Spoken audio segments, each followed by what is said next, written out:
दोस्तों, आज हम बात करते हैं बसंत पंचमी पर्व की।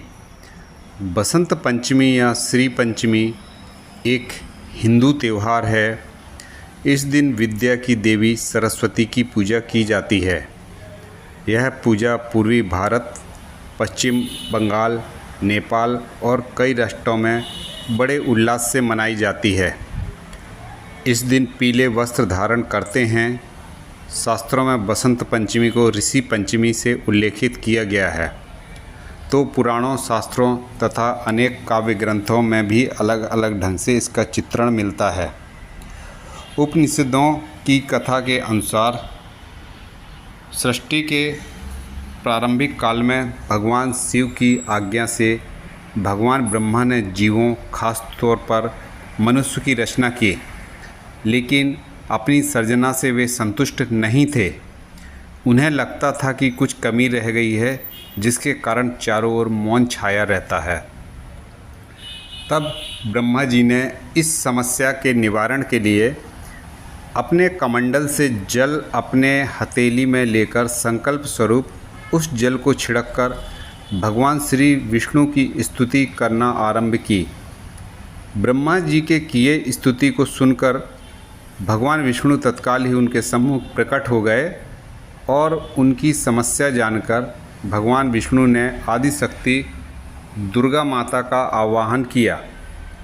विष्णु जी के द्वारा आवाहन होने के कारण भगवती दुर्गा वहां तुरंत ही प्रकट हो गईं। तब ब्रह्मा एवं विष्णु जी ने उन्हें इस संकट को दूर करने का निवेदन किया। ब्रह्मा जी तथा विष्णु जी बातों को सुनने के बाद उसी क्षण आदिशक्ति दुर्गा माता के शरीर से श्वेत रंग का एक भारी तेज उत्पन्न हुआ, जो एक दिव्य नारी के रूप में बदल गया। यह स्वरूप एक चतुर्भुजी सुंदर स्त्री का था, जिनके एक हाथ में वीणा तथा दूसरे हाथ में वर मुद्रा थे। अन्य दोनों हाथों में पुस्तक एवं माला थी। आदिशक्ति श्री दुर्गा के शरीर से उत्पन्न तेज से प्रकट होते ही उन देवी ने वीणा का मधुर नाद किया, जिससे संसार के समस्त जीव जंतुओं को वाणी प्राप्त हो गई। जलधारा में कोलाहल व्याप्त हो गया, पवन चलने से सरसराहट होने लगी। तब सभी देवताओं ने शब्द और रस का संचार कर देने वाली उन देवी को वाणी की अधिष्ठात्री देवी सरस्वती कहा। फिर आदिशक्ति भगवती दुर्गा ने ब्रह्मा जी से कहा कि मेरे तेज से उत्पन्न हुई ये देवी सरस्वती आपकी पत्नी बनेंगी। जैसे लक्ष्मी श्री विष्णु की शक्ति हैं, पार्वती महादेव शिव की शक्ति हैं, उसी प्रकार ये सरस्वती देवी ही आपकी शक्ति होंगी। ऐसा कहकर आदिशक्ति श्री दुर्गा सब देवताओं के देखते देखते वहीं अंतर्ध्यान हो गई। इसके बाद सभी देवता सृष्टि के संचालन में मग्न हो गए। हम सरस्वती को वागीश्वरी, भगवती, शारदा, वीणा वादनी और वाग्देवी सहित अनेक नामों से पूजा जाता है। ये विद्या और बुद्धि प्रदाता हैं। संगीत की उत्पत्ति करने के कारण ये संगीत की देवी भी हैं। बसंत पंचमी के दिन को इनके प्रकटोत्सव के रूप में भी मनाते हैं। ऋग्वेद में भगवान सरस्वती का वर्णन करते हुए कहा गया है, प्रणो देवी सरस्वती वाजे विभर्जिनीविति धीना मणि त्रयवतु। अर्थात ये परम चेतना हैं। सरस्वती के रूप में ये हमारी बुद्धि, प्रज्ञा तथा मनोवृत्तियों की संरक्षिका हैं।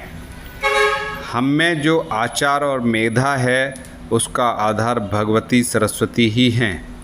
इनकी समृद्धि और स्वरूप का वैभव अद्भुत है।